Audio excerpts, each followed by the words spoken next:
जय भीम. सर्वप्रथम सर्वांना भारतरत्न महामानव डॉक्टर बाबासाहेब आंबेडकर यांच्या जयंतीच्या निमित्त जन्मदिवसाच्या निमित्ताने सर्वांना मनापासून खूप खूप शुभेच्छा या ठिकाणी देतो. आपल्या कल्पना आहे महामानव डॉक्टर बाबासाहेब आंबेडकर यांचा जन्मदिवस आहे. खरं म्हणजे बाबासाहेबांनी समाजातल्या तळागाळातल्या त्याचे गरीब दलित शोषित जनतेला तो न्याय दिलेला आहे. त्यांनी भारतासाठी घटना लिहिलेली आहे, ती तयार केलेली आहे आणि त्यामुळे मला असं वाटतं की त्यांचं काम हे खूप मोठं आहे. देशासाठी सर्वात मोठं काम त्यांनी या ठिकाणी केलेलं आहे आणि म्हणून सर्वांना त्यांच्या जन्मदिवसाच्या निमित्ताने मी मनापासून खूप खूप शुभेच्छा देतो. ही अभिमानाची गोष्ट आहे आपल्यासाठी, त्याची कल्पना मला पण आहे.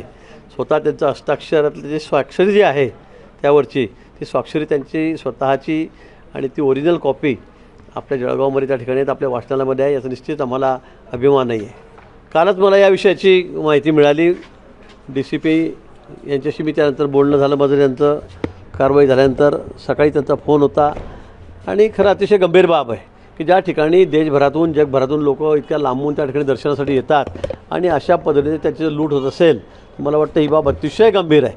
तसं गेल्याच 2 महिन्यामध्ये जवळपास 1-2 वेळा मी पोलिसांशी बोललेलो होतो, प्रशासनाशी बोललेलो होतो की ही बाब काही योग्य नाही.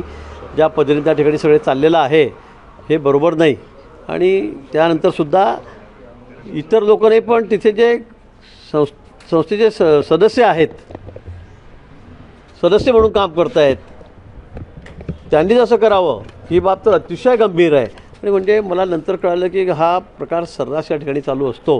पण आता पोलिसांना सक्त सूचना देण्यात आल्या आहेत. माननीय मुख्यमंत्री महोदयांनी अतिशय कडक सूचना या बाबतीमध्ये दिलेल्या आहेत आणि मला वाटतं की आता हा अशा प्रकारे कुठेही त्या ठिकाणी गोंधळ हा चालणार नाही, आम्ही चालू देणार नाही. या बाबतीत कुठलाही फोटो मी बघितला नाही. अंजलीताईंनी काय व्हिडिओ टाकला आहे काय त्याची मला कल्पना नाही.